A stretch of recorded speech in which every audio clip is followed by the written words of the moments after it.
बिथांनि जि दिनै सारादु सान बे सारादु सानखालि बिथांखौ गोसोखांनानै बिथाङा रुंसारि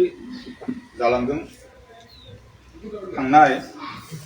2025 मायथाइनि सेप्तेम्बर दाननि 25 खालार फैयै फैयै दिनै बिथांनि गोथार सारादु सान बे सारादु सानजों लोब्बा लाखिनानै दा कारेंमुरा गामिनि जि बिथांनि नखराव खायसे हाबाफारि लानाय जादों बे हाबाफारियाव बाहागो लानो थाखाय हांख्रायना लाबोदों बे आंखौ बिबार माला बावजेननाय बिबार बावनाया सोलिबाय थासिगोन गिबियाव थांबाय आलारि बाथि लागायनाय बिनि बे सारादुआव बिथांखौ गोसोखांनानै जि सावराय मेल खुंनाय जादों स्मृति सारन होनना बुङो असमियाव बेवहाय नखरा गुबुन गुबुन जायगानिफ्राय आलासि महरै हांख्रायना लाबोदों लोगोसे बे नखरखौ बे गामिनिनो गामि सामलाय आफादनि बिबानगिरि बिथांमोना हाजासे हेफाजाब होनानै दिनैनि बे सानखौ जागायनायनिफ्राय जोबजासिम दैदेनलांनो थाखाय थियारि जागासिनो दं दा बेवहाय नुजाथिफैनाय जोंहा गिबियावनो आं बे भागिनखौ बिबार बावजेननायाव होबाय होमबा आं बिबारल' बावबाथ' जानाय नङा बिथांनि जिथु स्मृति सारन सभाबोथ' थागोन बेवहाय फंनैसो आं बिथांनि सोमोन्दै थांना थानाय समाव मावफारि बिथांनि मावफारिखौ आं गोसोखांनानै बुङाबा जानाय नङा होननानै आं फंनैसो आं लिरनानै लाबोदों बे लिरनायखौ आं दा फरायथिना होनानै बिनि गेजेरजों आंनि बिबार बावजेननाय बिबुंथिखौ फोजोबनो सानदों।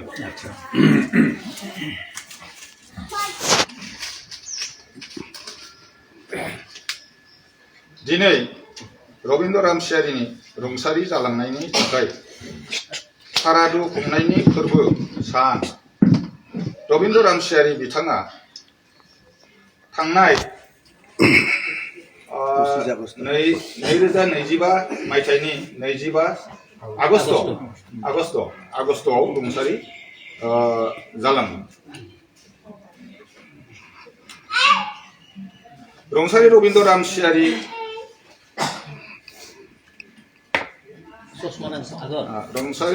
रामसियारिनि थाखाय खुंनाय सारादु फोरबोजों लोब्बा लाखिनानै दिनै बिथांनि नखर आरो कारेंमुरा गामिनि रायजो सालाय रुंसारि रबिन्द्र रामसियारिनि जिउमानि आलो गोजोननि थाखाय गोसोखांनानै खुंनो लादों। बे हाबाफारि लेखा बायदियैनो दिनै सेथि हाबाफारियाव गोसोखांनानै आलारि बाथि फोजोंबाय नैथियाव बिथांनि गोसोखां महर सावगारियाव बिबार माला होनानै सिबिनाय थामथियाव गोसोखां सिबिनाय सावरायमेल दा सावरायमेला जागासिनो दं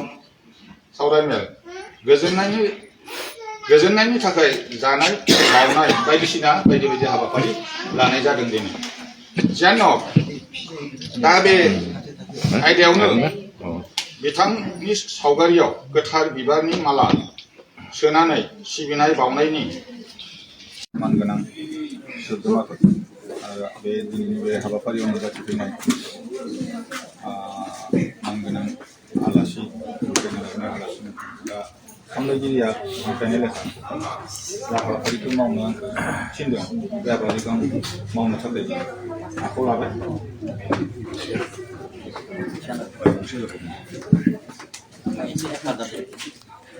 दौरिफोर हेफाजाब हो मोजाङै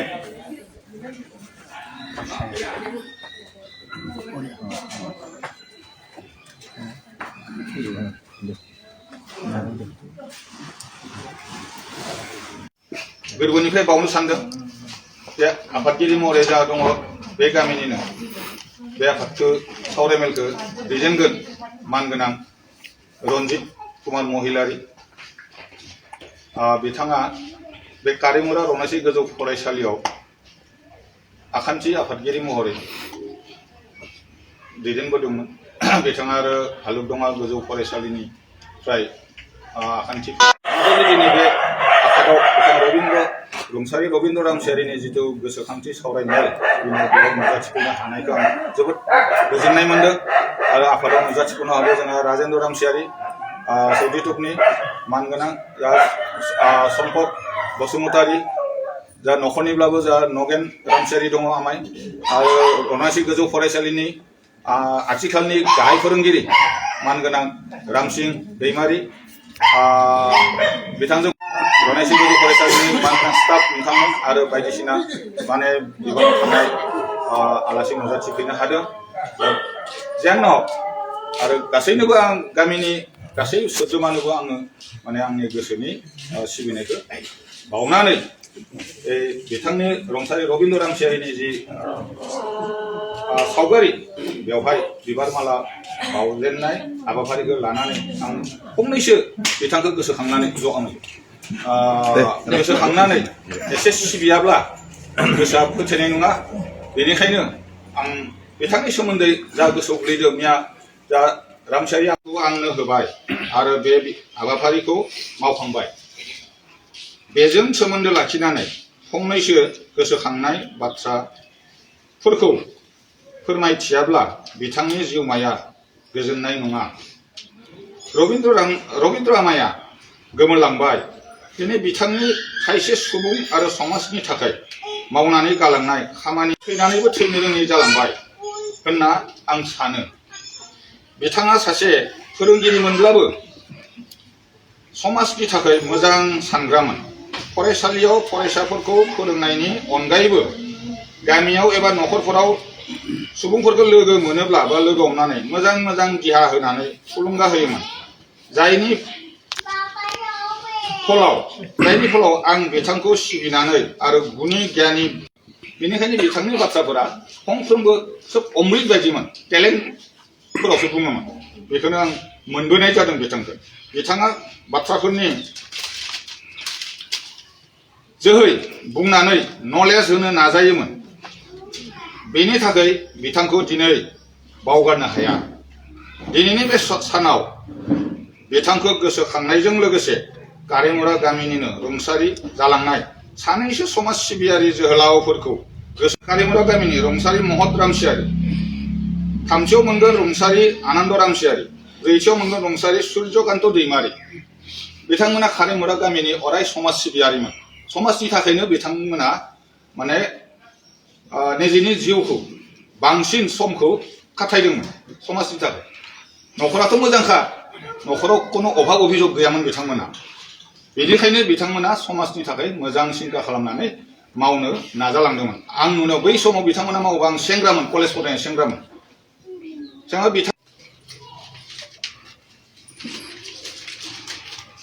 बिखौ थानाय कारेमुरा रनाश्री हाई स्कुला बिथांनि मावबिहोमा बे फरायसालिनि गिबि गायसननायनि स्कुल मेनेजिं कमिटिनि गिबि नेहाथारिमोन बिथाङानो सानजेनग्रोदोंमोन कारेमुरायाव जे गंसे हाई स्कुल नांगौ जाना फैदों बिथाङा लिंथुमनानै